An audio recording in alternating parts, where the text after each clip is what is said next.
الحمد لله رب العالمين والصلاة والسلام على خاتم النبيين وعلى آله الطيبين وأصحابه المهديين وعلماء أمته المحققين وأولياء ملته الراشدين وعلينا معهم أجمعين. أما بعد فأعوذ بالله السميع العليم من الشيطان اللعين الرجيم. بسم الله الرحمن الرحيم. لا إكراه في الدين. صدق الله مولانا العظيم. إن الله وملائكته يصلون على النبي يا أيها الذين آمنوا صلوا عليه وسلموا تسليما. اللهم صل على محمد وعلى آل محمد كما صليت على إبراهيم وعلى آل إبراهيم إنك حميد مجيد. اللهم بارك على محمد وعلى آل محمد كما باركت على إبراهيم وعلى آل إبراهيم إنك حميد مجيد. الصلاة والسلام عليك يا سيدي يا رسول الله وعلى آلك وأصحابك يا سيدي يا حبيب الله. الصلاة والسلام عليك يا سيدي يا رحمة للعالمين وعلى آلك وأصحابك يا خاتم المعصوم. رب اشرح لي صدري ويسر لي أمري واحلل عقدة من لساني يفقهوا قولي. اللہ رب العزت کی حمد و ثنا اور آقا کریم علیہ الصلوۃ والسلام کی بارگاہ ناز میں درود و سلام کا نذرانہ پیش کرنے کے بعد تمامی احباب کو السلام علیکم ورحمۃ اللہ وبرکاتہ.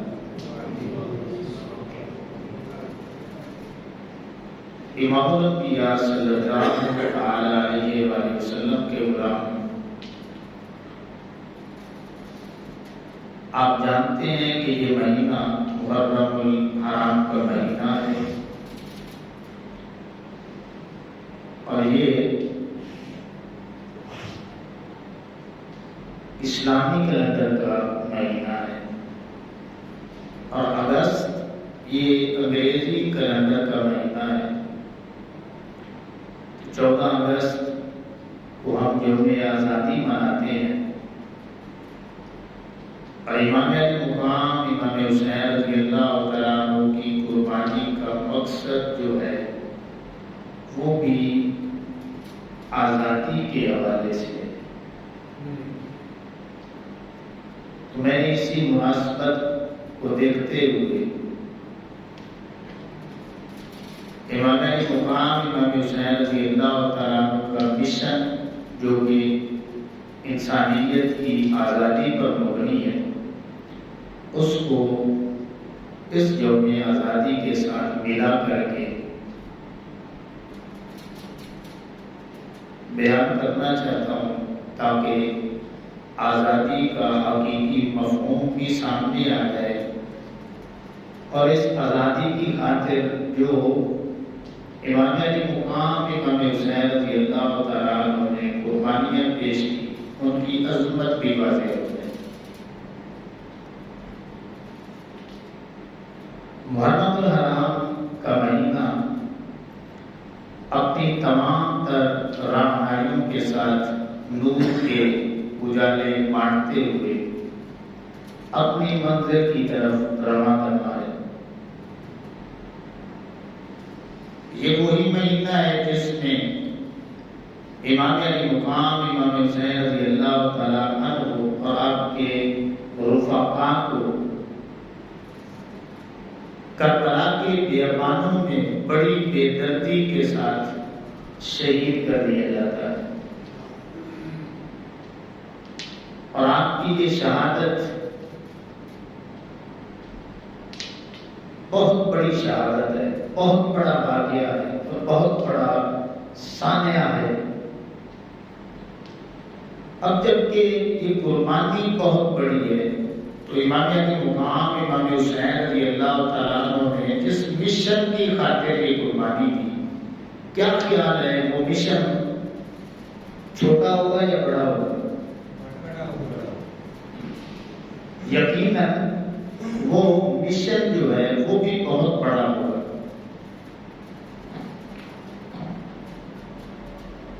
حدیث پاک کے مطابق آقا کریم علیہ السلام نے جو فرمایا کہ تاریخ نبوت اور رسالت میں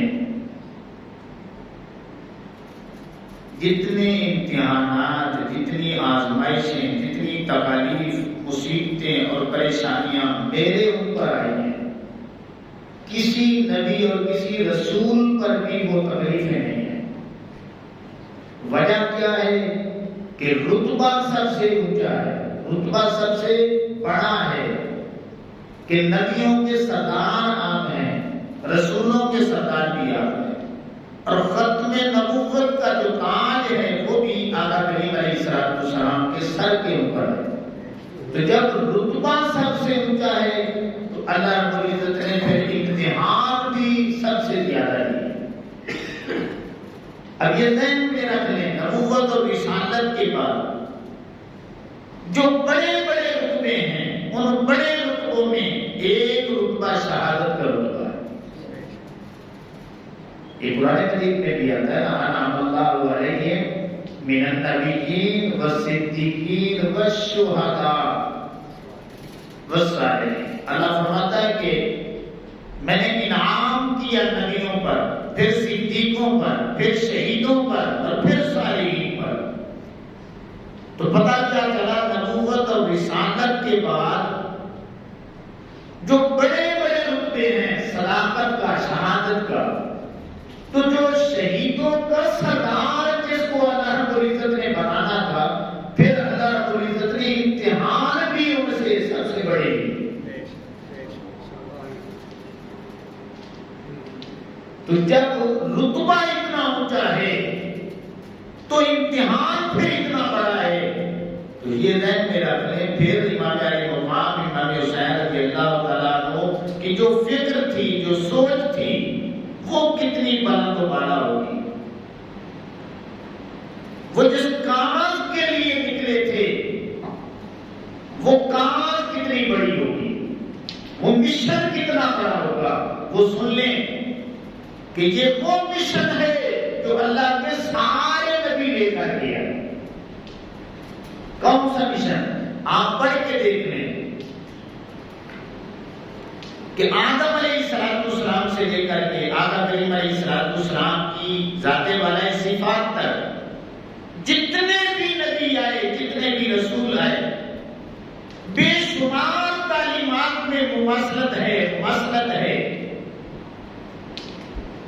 انہی میں سے ایک بنیادی مماثلت یہ بھی ہے کہ اللہ کے سارے نبی یہ پیغام لے کر کے آئے کہ اس دنیا میں کوئی بھی بندہ کسی بندے کا غلام نہیں ہے، سارے بندے ہیں، سارے غلام ہیں، اور سارے اس مالک کے غلام ہیں جس مالک نے انہیں پیدا کیا ہے، جو ان کا مالک بھی ہے، خالق بھی ہے، رازق بھی ہے۔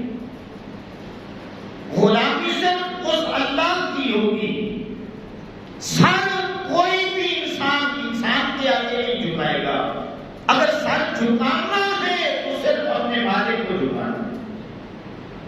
یہ وہ تعلیمات ہیں کہ قرآن مجید بھرا پڑا ہے آدم علیہ السلام نے بھی یہی تبلیغ کی، نوح علیہ السلام نے بھی یہی پیغام دیا، حضرت داؤد علیہ السلام نے بھی یہی پیغام دیا، حضرت سلیمان علیہ السلام نے بھی یہی پیغام دیا، موسیٰ علیہ السلام نے بھی اپنی امت کو یہی پیغام دیا، عیسیٰ علیہ السلام نے بھی یہی پیغام دیا، چلتے چلتے سارے نبیوں نے یہی پیغام دیا۔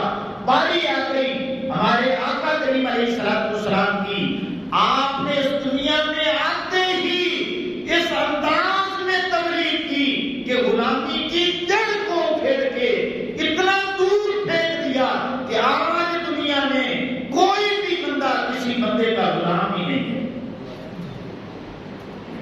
اللہ کوئی کسی کا غلام نہیں ہے۔ قرآن مجید فرقان حمید کی جو آیت کریمہ میں نے تلاوت کی، اللہ فرماتا ہے لا اکراہ فی الدین، دین میں کوئی سختی نہیں ہے، دین میں کوئی جبر نہیں ہے۔ کیا مطلب؟ کہ کسی کو آپ نے طاقت کی بنیاد پہ کلمہ نہیں پڑھا اور نہ ہی آپ پڑھا سکتے ہیں، زور زبردستی کی بنیاد پہ، طاقت کی بنیاد پہ، گن پوائنٹ پر، سوٹے کی بنیاد پہ آپ کسی کو اسلام کی دعوت نہیں دے سکتے، اور نہ ہی یہ اللہ کی منشا ہے۔ اور اگر وہ کلمہ پڑھ بھی لیتا ہے تو پھر وہ مومن نہیں بنے گا، اندر سے کھوٹا رہے گا، منافق بن جائے گا۔ قرآن مجید آپ پڑھ کے دیکھ لیں، اللہ رب العزت نے ایک جگہ ارشاد فرمایا کہ وَلَوْ شَاءَ رَبُّكَ لَآمَنَ مَنْ فِي الْأَرْضِ كُلُّهُمْ جَمِيعًا، کہ اگر ہم چاہتے نا تو اس دنیا میں جتنے بھی انسان ہیں سب کو ایمان کی دولت دے دیتے، لیکن ہم نے ایسا نہیں کیا۔ ایک جگہ اللہ نے فرمایا وَقُلِ الْحَقُّ مِن رَبِّكُمْ فَمَنْ شَاءَ فَلْيُؤْمِنْ وَمَنْ شَاءَ فَلْيَكْفُرْ۔ اللہ کی یہی منشا ہے کہ جو چاہے کلمہ پڑھے، جو چاہے کفر اختیار کرے۔ کیوں؟ کہ اللہ رب العزت نے انسان کو افضل المخلوقات بنا کے بھیجا ہے، عقل کی دولت دی ہے، سب کچھ ہوتے ہوئے اب وہ جان کر کے اگر مجھے مانتا ہے تو پھر جان کے مانے، اور اگر میرا انکار کرتا ہے تو پھر وہ بھی جان کا انکار کرے، جو مرضی کرتا پھر۔ آپ کسی کو بھی، اور اس کی مثال سیدنا عمر فاروق رضی اللہ تعالیٰ عنہ کے زمانے میں آپ کا ایک غلام تھا، لیکن غیر مسلم تھا، کافر تھا۔ آپ روزانہ اس کے پاس جاتے، اسلام کی دعوت دیتے، آگے سے وہ انکار کر دیتا۔ وقت گزرتا رہا، ایک دن آپ کو بڑا ہی غصہ آیا، آپ اسے اسی انداز میں آپ نے اسلام کی دعوت پیش کی، اس نے انکار کر دیا۔ آگے سے آپ فرمانے لگے کہ اگر قرآن مجید کی یہ آیت کریمہ لا اکراہ فی الدین یہ نہ اتری ہوتی تو آج میں نے تجھے مار مار کے کلمہ پڑھا دینا۔ تیری کیا ضرورت ہے کہ عمر کے سامنے تو کلمہ نہ پڑھے، مار مار کے پڑھا دیتا۔ اور یہ بات ذہن نشین کر لیں جتنے بھی بیٹھے ہیں آپ، کہ جس طرح کسی کو زور زبردستی اور طاقت کی بنیاد پہ آپ مسلمان نہیں بنا سکتے، اسی طرح اگر کوئی کافر زور زبردستی اور طاقت کی بنیاد پہ کسی مسلمان کو سوٹے کی بنیاد پہ وہ کہتا ہے کلمہ چھوڑ دے تو وہ کافر نہیں بنتا۔ زور زبردستی کی بنیاد پہ کوئی مسلمان کسی کو کافر نہیں بنا سکتا اور کوئی کافر مسلمان نہیں بن سکتا، اور اس کا ذکر قرآن مجید میں موجود ہے۔ اللہ فرماتا ہے من کفر باللہ من بعد ایمانہ الا من اکرہ وقلبہ مطمئن بالایمان۔ کہ اگر کوئی مسلمان ہے اور اس کا مالک کافر ہے، وہ اسے سزائیں دیتا ہے، سختیاں کرتا ہے کہ تم کلمہ چھوڑ دو، وہ زبان سے انکار بھی کر دے لیکن دل میں ایمان ہو، مطمئن بالایمان، اللہ فرماتا ہے کہ زبان سے انکار کرنے سے پھر بھی انکار نہیں مانا جائے گا، وہ بندہ مومن ہی رہے گا۔ تو اب کیا بات سمجھ آئی کہ زور زبردستی کی بنیاد پہ آپ کسی کافر کو مسلمان نہیں بنا سکتے، اور اگر کوئی کافر ہے تو زور زبردستی کی بنیاد پہ وہ زبان سے اقرار تو کروا لے گا، لیکن اللہ کا قرآن یہ بتاتا ہے کہ وہ اقرار کرنے کے باوجود پھر بھی مسلمان رہے گا۔ اور اس کی مثال آقا کریم علیہ السلام کے زمانے میں موجود ہے، جنہوں نے ابتدائی اسلام میں آقا کریم علیہ السلام کی غلامی اختیار کی، کلمہ پڑھا، کافروں نے ظلم کیا کیونکہ ان میں سے اکثر غلام تھے۔ اب تمام مفسرین کرام نے لکھا ہے کہ جتنے بھی غریب تھے، غلام تھے، ماروں کے ڈر سے، مار سے بچنے کے لیے انہوں نے بظاہر زبان سے انکار کر دیا تھا۔ صرف دو ہستیاں ایسی ہیں جنہوں نے مارے کھائے ہیں، موت کو قبول کر لیا تھا لیکن زبان سے بھی اقرار نہیں کیا۔ ایک ہستی حضرت سیدنا بلال حبشی کی ہے رضی اللہ عنہ، اور دوسری حضرت عمار بن یاسر رضی اللہ عنہ۔ انہوں نے بڑی مارے کھائی ہیں، انہوں نے کہا جان دے دیں گے، جو دل میں بات ہے وہی کہیں گے، زبان سے انکار ہی نہیں کریں گے۔ تو کیا ان دو ہستیوں کے علاوہ جنہوں نے انکار کر لیا تھا وہ مومن ہیں یا نہیں ہیں؟ وہ سارے مومن ہیں، صرف زبان سے انکار کیا تھا، دل میں اقرار موجود تھا، تصدیق موجود تھی۔ اللہ رب العزت نے اپنے حبیب کریم علیہ السلام پہ قرآن نازل کیا کہ میرے حبیب کریم علیہ السلام، یہ جو آپ کو بتایا جا رہا ہے کہ انہوں نے انکار کیا، یہ ان کی ماروں سے ڈر کے انہوں نے کلمے کا انکار کیا ہے، ایمان کی دولت اب بھی ان کے سینوں میں موجود ہے۔ اللہ اکبر۔ تو امام انبیاء صلی اللہ علیہ وسلم کے غلام تو سارے اللہ کے نبیوں اور رسولوں کا جو مشن ہے کہ انہوں نے ساری انسانیت کو اللہ کے دروازے پہ جھکایا ہے، غلامی کی زنجیروں کو توڑا ہے، اور آقا کریم علیہ السلام نے تو اس حد تک کوشش کی، آپ پڑھ کے دیکھ لیں، یہ شریعت کا مسئلہ ہے کہ اگر کوئی جان بوجھ کے روزہ توڑ دیتا ہے تو سزا کیا ہے؟ غلاموں کو آزاد کرو۔ وہ قسم توڑ دیتا ہے تو پھر کیا سزا ہے؟ آقا کریم علیہ السلام نے فرمایا غلاموں کو آزاد کرو۔ پھر اس پہ فضیلت بیان کی، ہر عمل کے ساتھ آقا کریم علیہ السلام نے فرمایا اتنے غلام آزاد کرو۔ اس حد تک 23 سالوں میں محنت کی کہ ادھر آقا کریم علیہ السلام دنیا سے جا رہے ہیں تو کوئی بھی انسان کسی انسان کا غلام نہیں تھا، سارے آزاد ہو چکے تھے۔ یہ جو دنیا کہتی ہے نا، یہ جو کافر ہے، ہم کہتے ہیں ایک لفظ بولتے ہیں کہ محسن انسانیت، ہمارے آقا کریم علیہ السلام محسن انسانیت ہے کہ ساری انسانیت پہ آپ نے احسان کیا ہے۔ تو علماء تفسیر نے لکھا ہے کہ جنہوں نے آقا کریم علیہ السلام کا کلمہ نہیں پڑھا وہ بھی ذرا سوچیں کہ یہ جو آزادی ان کو ملی ہے یہ بھی آقا کریم علیہ السلام کے صدقے انہیں ملی۔ اس نعمت کا بدلہ وہ کیسے چکائیں گے؟ اللہ اکبر۔ تو امام الانبیاء صلی اللہ علیہ وسلم کے غلاموں آقا کریم علیہ السلام اور سارے نبیوں نے اللہ رب العزت کا جو پیغام تھا، جسے ہم شریعت کی زبان میں خلافت الہیہ کا قیام کہتے ہیں، اور آج ہم نظام مصطفیٰ صلی اللہ علیہ وسلم کہتے ہیں، سارے نبیوں نے اللہ کے نظام کو رائج کرنے کے لیے کوشش کی، محنت کی۔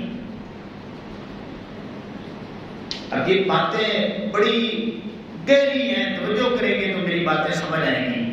آدم علیہ السلام سے لے کر کے آقا کریم علیہ السلام کی ذات والا صفات تک تمام انبیاء کرام کا جو مین بڑا مشن تھا وہ کیا تھا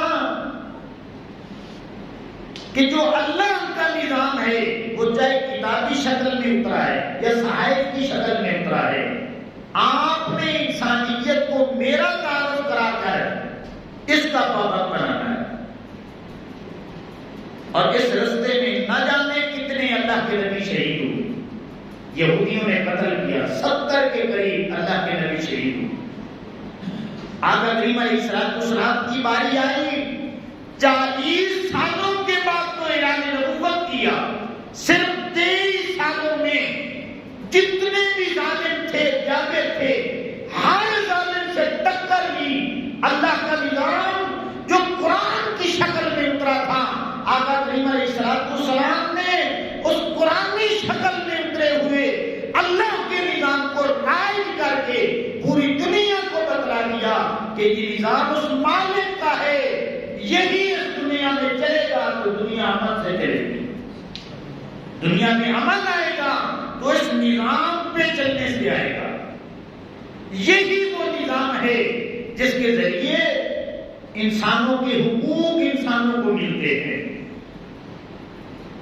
اب یہ خلافت الہیہ کے قیام کی کوشش کرنا ہر نبی کی سنت ہے، اور جب یہ نظام بن جائے تو پھر اس نظام پہ پہرا دینا، اس نظام کو آگے لے کر کے چلنا، مزید وسعت پیدا کرنا، یہ سیدنا ابوبکر صدیق کی، عمر پاک کی، عثمان غنی کی، مولا مرتضیٰ کی، امام حسن رضی اللہ تعالیٰ عنہ، ان ہستیوں کی سنت ہے کہ یہ خلفائے راشدین ہیں۔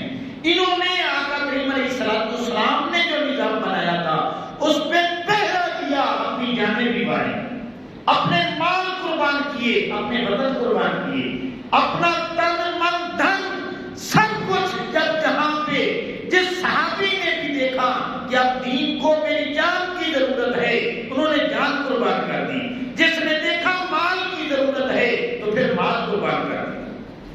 اب یہ خلافت الہیہ کا نظام بنانا، کوشش کرنا، یہ نبیوں کی سنت ہے۔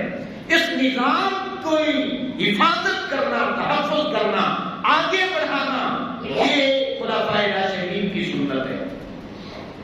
اب جبکہ یہ نظام بن چکا ہے، پہرے دار بھی اس دنیا سے جا چکے، اب یہ ذہن میں رکھ لیں کہ اگر کوئی کلمہ پڑھنے والا اس نظام کو مٹانا چاہتا ہے،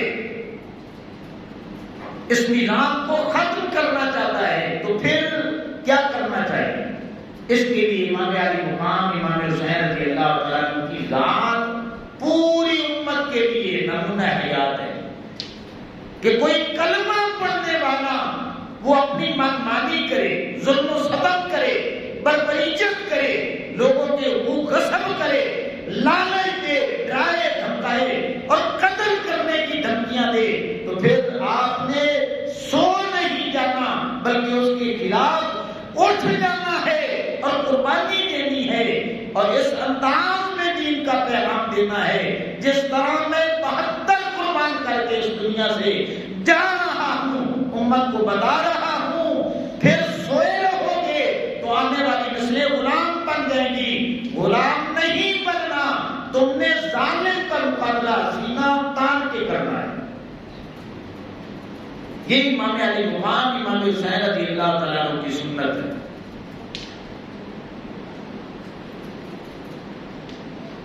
آپ کو پتا ہے کہ یزید آدھی دنیا پہ اس نے حکومت کی، آدھی دنیا میں۔ یزید کا کردار جس پہ تمام امت کے علماء متفق ہیں، چاہے کسی بھی مسلک سے تعلق رکھتے ہیں، یزید کا کردار کیا تھا کہ وہ شرابی تھا۔ سب نے لکھا ہے وہ شراب پیتا تھا، سب نے لکھا ہے کہ وہ برائی کو پسند کرتا تھا، سب نے لکھا ہے کہ وہ بے نمازی تھا، اور بے نمازی بھی ایسا تھا کہ کبھی کبھی نماز پڑھ بھی لیتا، پھنس جاتا نا کسی مجمع میں تو سبھی نماز کو جانے لگتے، تو مجبوراً پھر انہوں نماز بھی پڑھ لیتا تھا۔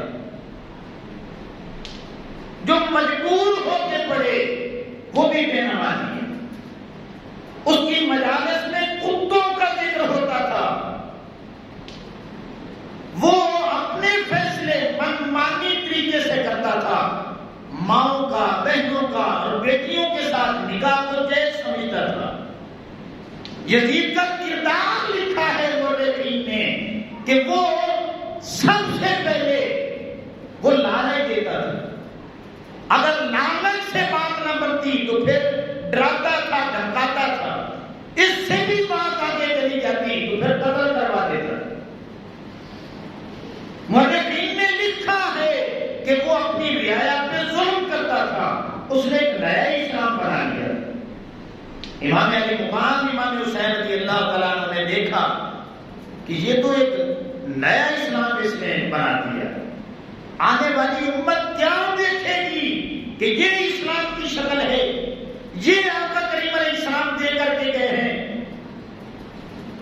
تو امام علی مقام امام حسین رضی اللہ تعالیٰ عنہ نے پھر میدان میں آنے کا ارادہ کر لیا کہ اب جس انداز میں اس نے امت کو ایک رخ دے دیا ہے کہ یہ نیا اسلام ہے، تو اب اس رخ کا، اس انداز میں ان کا رخ نہیں موڑ سکتا کہ میں صرف تقریریں کرتا رہوں، مسجد میں میں اپنی نمازیں پڑھ کے تقریر کرتا رہوں۔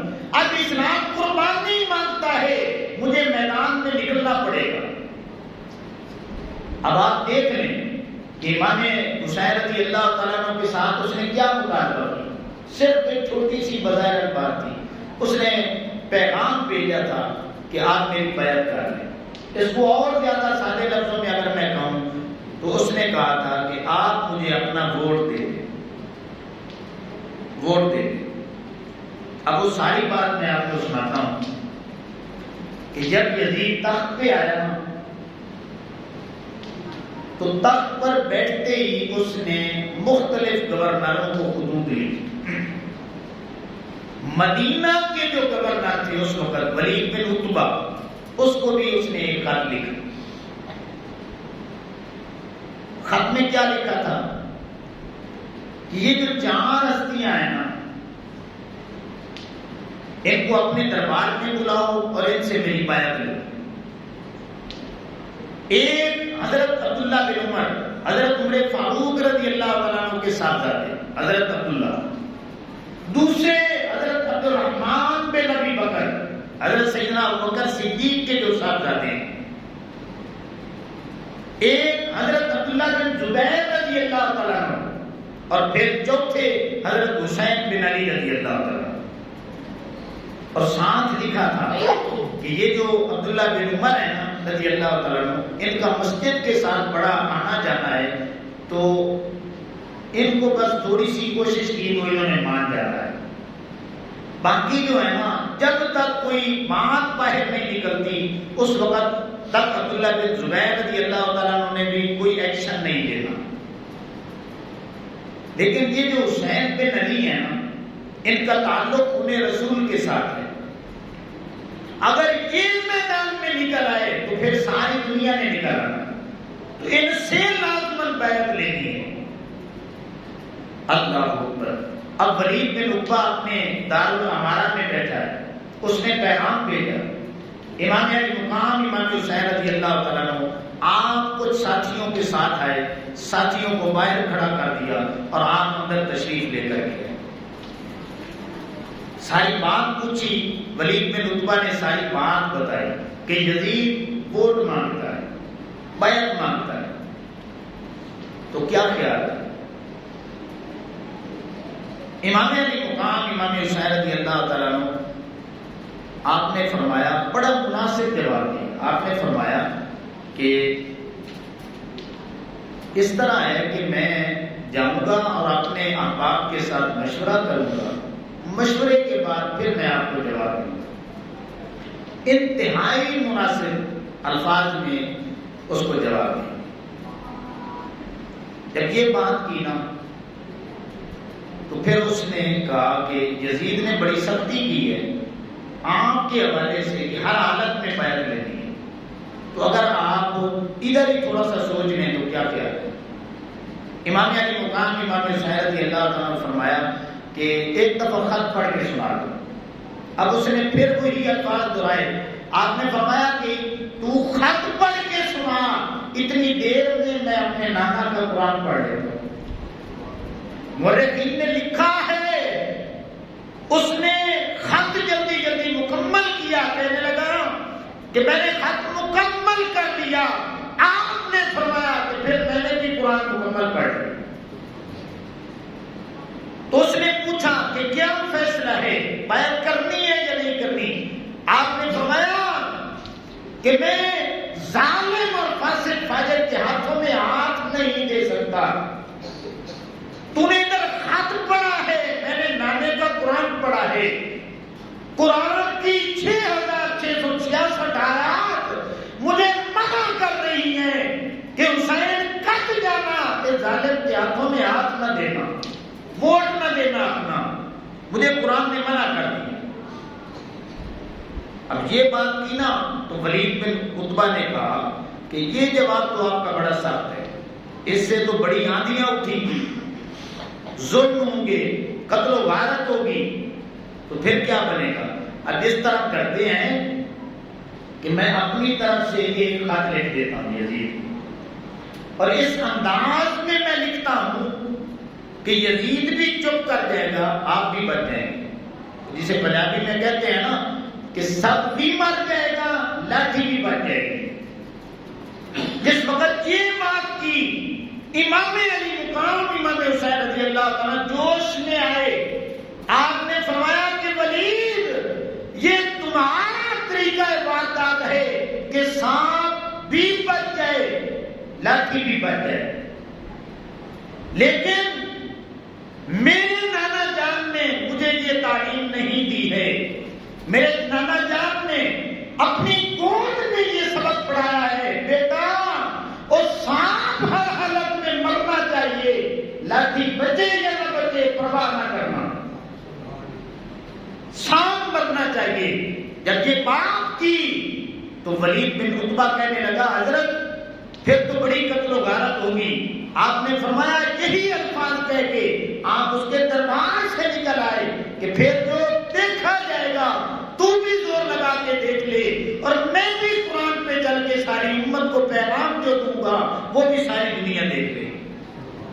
یہ امام کے آخری کلمات تھے دارالامارہ کے اندر جو ولید کو جواب دیا، یہی الفاظ کہہ کے آپ وہیں سے نکل آتے ہیں۔ اللہ اکبر۔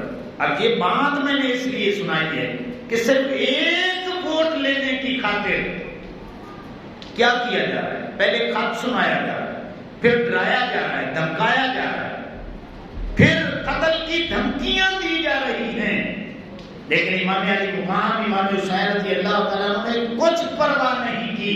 فرمایا کہ میں اپنا ووٹ نہیں دوں گا، میں یزید کے ہاتھوں میں ہاتھ نہیں دے سکتا کہ قرآن کی ہر آیت مجھے مجبور کر رہی ہے کہ کسی ظالم فاسق فاجر اور بدکار شرابی زانی شخص کے ہاتھوں میں ہاتھ نہیں ہے۔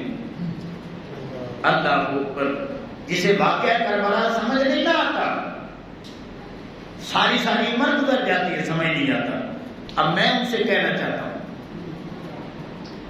کہ یہ شہادتیں کیسی ہو گئی کہ وہ 65 لاکھ مربع میل تقریباً آدھی دنیا کا حکمران تھا، تو جب امام علی مقام امام حسین رضی اللہ تعالیٰ نے قیام کیا، خروج کیا، اس کے خلاف کھڑے ہوئے، تو پھر جو یزید نے ان پہ ظلم کیا کہ سب کو تیز کر دیا، سب کو ذبح کر دیا، نہ بچے دیکھے، نہ بوڑھے دیکھے، نہ نوجوان دیکھے، جتنا ظلم کر سکتے تھے انہوں نے ظلم کیا۔ آج ہمارا جو ملک ہے نا یہ ہے 8 لاکھ مربع میل، 8 آج پاکستان بنے تو پھر یزید کی حکومت بنتی ہے۔ تو جو یزید میں موجود تھے، جو وہ ظلم کرتا تھا، آج ہمارے اوپر بھی ظلم ہو رہا ہے۔ اگر کسی کو واقعہ کربلا سمجھ نہیں آتا تو پھر آج 72 بندے آؤ میدان میں، چندے کے لیے بیٹھو اور ساری دنیا کو میڈیا کے ذریعے پیغام دو کہ ہم حسینی ہیں، جب کٹ جائیں گے مر جائیں گے، یہ جو ظلم ہم پہ ہو رہا ہے ہم برداشت نہیں کر سکتے۔ تو جو اس یزید نے 72 تنوں کے ساتھ کیا تھا، ان یزیدیوں نے بھی ان 72 کے ساتھ یہی کر دینا۔ اب آپ کو میری بات سمجھ آئے گی، یہ بھی ظالم اور جابر حکمران اوپر بیٹھے ہیں اور ہم کیا کرتے ہیں؟ ایک دوسرے کے آگے رو رہے ہیں، دعائیں کر رہے ہیں، ظلم سہ رہے ہیں۔ ان کا دل کرے تو بجلی گرا رہے ہیں اور پیٹرول کا بم مار رہے ہیں۔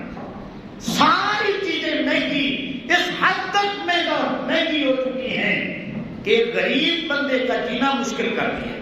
اللہ کی عزت کی قسم ہے، آپ بھی جانتے ہوں گے کتنی ایسی مائیں ہیں جنہوں نے اپنے بیٹوں بیٹیوں سمیت نہروں میں چھلانگیں لگائی، نہیں دیکھا آپ نے؟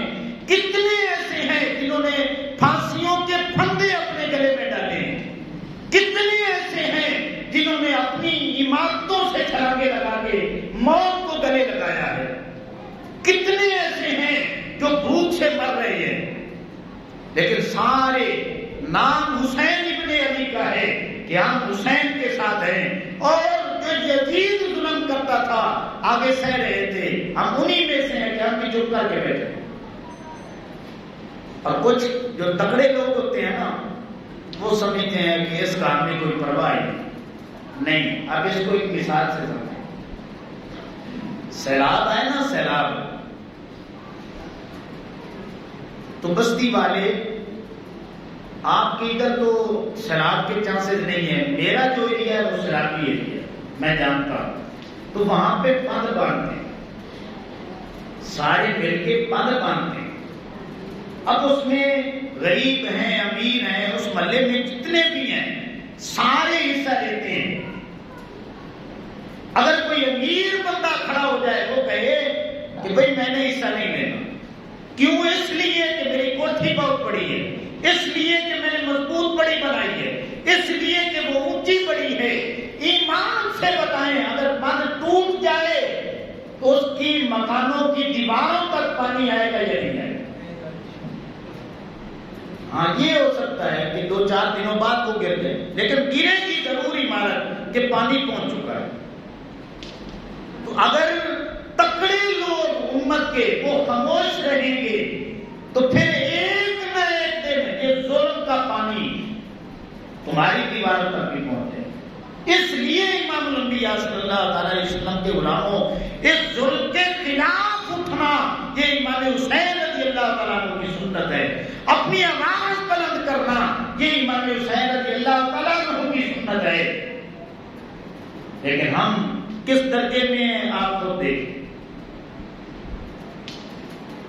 ان ظالموں کی نکیلیں آئی ایم ایف کے ہاتھوں میں، ان ظالموں کی نکیلیں امریکہ کے ہاتھوں میں، یورپین یونین کے ہاتھوں میں ہیں۔ وہ ان کو نچاتے ہیں، یہ ہمیں نچواتے ہیں۔ اللہ اکبر، ساری تاریخیں خاموش ہیں، جماعتیں خاموش ہیں، سیاسی ہیں یا دوسری ہیں، افراد خاموش ہیں، جو ظلم جیسے ہو رہا ہے سارے برداشت کرنے کے لیے تیار بیٹھے۔ کوئی عزت محفوظ نہیں ہے، کسی کی جان محفوظ نہیں ہے۔ آپ کو پتا ہے چلتے چلتے شریف بندے کو مار دیا جاتا ہے۔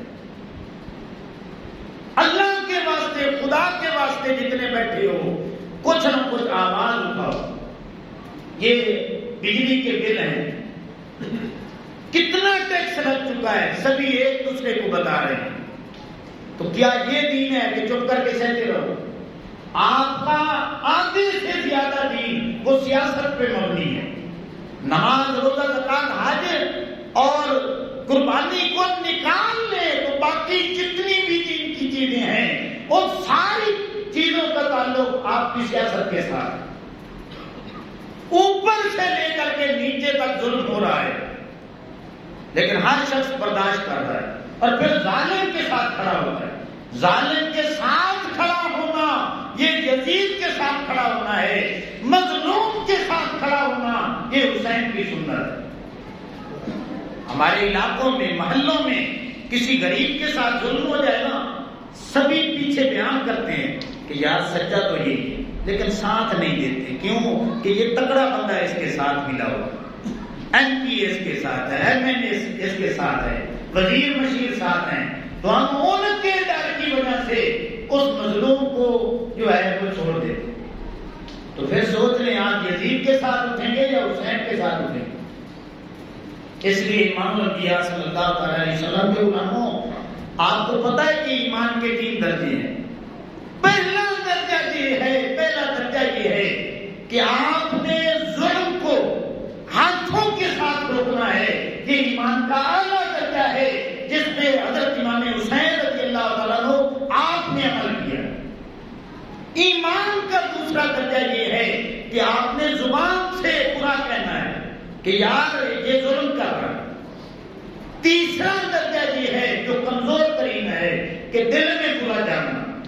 اگر کوئی دل میں برا نہیں جانتا کہ یہ ہمارے اوپر ظلم کر رہے ہیں تو آقا کریم علیہ السلام نے فرمایا پھر اس کے اندر ایمان ہی نہیں۔ آقا کریم علیہ السلام کی تعلیمات پڑھ کے دیکھیں، آقا کریم علیہ السلام نے ایک دفعہ ارشاد فرمایا میرے صحابہ کرام سن لو، اور ظالم کی بھی مدد کرو مظلوم کی بھی مدد کرو۔ یہ بڑی عجیب بات ہے، ظالم کی بھی مدد مظلوم کی بھی مدد۔ اب ایک صحابی کھڑے ہوئے، پوچھا یا رسول اللہ صلی اللہ علیہ وسلم مظلوم کی مدد تو سمجھ میں آتی ہے لیکن ظالم کی مدد کیسے کریں؟ آقا کریم علیہ السلام نے فرمایا اس کا ہاتھ روک کے اسے سیدھے رستے پہ لگا دینا، یہ بھی اس کے ساتھ مدد کرنا ہے۔ ظالم کو ظلم سے روکنا یہ بھی اس کے ساتھ مدد کرنا ہے۔ کیوں؟ کہ وہ جہنم کے راستے پہ چل رہا ہے اور تو نے ہاتھ پکڑ کے جنت کا راستہ دکھا دیا ہے، اس سے بڑھ کر اور بڑائی کیا ہوگی؟ اس لیے امام الانبیاء صلی اللہ تعالی علیہ وسلم کے غلاموں، آگے 14 اگست آ رہی ہے، ہمارے بچے بوڑھے ساری یوم آزادی، ہمارا ملک آزاد ہوا ہے، ہم کوئی آزاد نہیں ہوئے، سیدھی سی بات ہے۔ سارے غلامی میں جکڑ چکے ہیں اوپر سے نیچے تک، آواز اٹھانا بھی مشکل ہو چکا ہے۔ وہ کسی نے کیا خوب کہا تھا کہ مر رہی ہے بھوک سے عوام وطن، مر رہی ہے بھوک سے عوام وطن، کس زبان سے کہیں جشن آزادی مبارک، رو رہی ہے بھوک سے ارض وطن، کس زبان سے کہیں جشن آزادی مبارک۔ کہ یہ خطہ اس لیے حاصل کیا تھا کہ اوپر سے لے کر نیچے تک وہ ظلم اور بربریت کی حکومت ہوگی۔ آپ قائد اعظم کو پڑھ کے دیکھ رہے ہیں، مطالعہ پاکستان جو بچوں کے جو ابتدائی اسباب ہیں ان میں لکھا ہے کہ جب علامہ اقبال اور قائد اعظم سے پوچھا جاتا کہ یہ خطہ کیوں حاصل کیا تو وہ فرماتے کہ یہ ہم نے اس لیے حاصل کیا ہے کہ اسلام کے قوانین جو ہیں اس خطے پہ ہم اپلائی کریں گے۔ تو جو مخلص لوگ تھے نا شروع میں، علامہ اقبال تھے، قائد اعظم تھے، لیاقت علی خان تھے، کسی کو زہر دے دیا، کسی کو گولی مار دی۔ جب اتنے بڑے اتنے مخلص لوگوں کے ساتھ آپ نے کیا کیا؟ تو پھر کیا ہوا؟ یہ 75 سالوں میں دیکھ رہے ہیں کہ جو دن بھی آتا ہے، یہ آخری بات ہے میرے اپنے، اب بھی اگر آپ نے آواز نہ اٹھائی، خاموش بن کے، خاموش تماشائی بن کے بالکل گھروں میں بیٹھے رہے تو یہ جو بھی دن گزرے گا یہ ظلم اور بڑھتا چلا جائے گا۔ ہر طرح کی جو ہے آپ کے ساتھ میرے ساتھ زیادتی ہوگی۔ کم از کم یار اپنا اتنا کردار کو ادا کریں گے، زبان سے کہیں گے یہ غلط ہو رہا ہے، میڈیا پہ کچھ آواز اٹھائیں۔ اگر ہماری کوٹلی میں یہ اتفاق ہو جاتا ہے، سارے کھڑے ہو جاتے ہیں، اللہ کی عزت کی قسم ہے کہ سوشل میڈیا کے ذریعے پورے پاکستان ہندوستان میں آواز جائے گی، لوگ جاگیں گے، اٹھیں گے۔ امام علی مقام امام حسین رضی اللہ تعالیٰ عنہ جب شہید ہوئے، آپ کی شہادت کے بعد پورا مدینہ اٹھا ہے، حدیثیں بڑی بڑی ہیں، واقعہ ہلا ہوتا ہے، 10,000 صحابہ کرام امام علی مقام امام حسین رضی اللہ تعالیٰ عنہ کی محبت میں شہید ہوتے ہیں۔ پھر تاریخیں جنم لیتی ہیں، وہ بدلے لیتی ہیں ان ظالموں سے، اور پھر حد الامکان ایک دور ایسا بھی آتا ہے کہ یہ جو امت ٹریک سے اتری تھی پھر ایک بار پٹڑی پہ آ جاتی ہے۔ حضرت عمر بن عبدالعزیز رضی اللہ تعالیٰ عنہ آپ کا زمانہ آ جاتا ہے اور پوری دنیا مانتی ہے کہ آپ خلیفہ راشد ہیں۔ تو یہ انقلاب جو آیا تھا نا، یہ امام علی مقام امام حسین رضی اللہ تعالیٰ عنہ کی جرأت، بہادری، اور یہ جو مشن آپ لے کر کے نکلے تھے کہ یزید غلام بنانا چاہتا تھا، آپ نے اسے ٹکر لے کے انسانوں کو یہ پیغام دیا کہ چاہے وہ حکمران کیوں نہ ہو جائے، غلامی نہیں اختیار کرنی، آپ نے جھکنا ہے تو صرف اللہ کے سامنے جھکنا ہے۔ اس لیے امام الانبیاء صلی اللہ علیہ وسلم کے غلاموں، آپ لفظوں کے ساتھ میں اور آپ وہ تو امام حسین رضی اللہ تعالیٰ عنہ کے ساتھ ہیں، لیکن عمل میں ہم سارے یزید کے ساتھ۔ اس لیے اللہ کے واسطے ان باتوں پہ توجہ کرو۔ یہ مساجد اس لیے بنے ہیں کہ یہاں سے پیغام جو ہے حق اور سچ کا عام تک پہنچے، آپ جاگیں اور امت کے اندر جو ہے ایک لہر دوڑ جائے کہ ہم کل بھی حسینی تھے، ہم آج بھی حسینی ہیں۔ میں دعا کرتا ہوں کہ اللہ رب العزت مجھے آپ کو اٹھنے کی اللہ توفیق عطا فرمائے۔ وما علینا الا البلاغ۔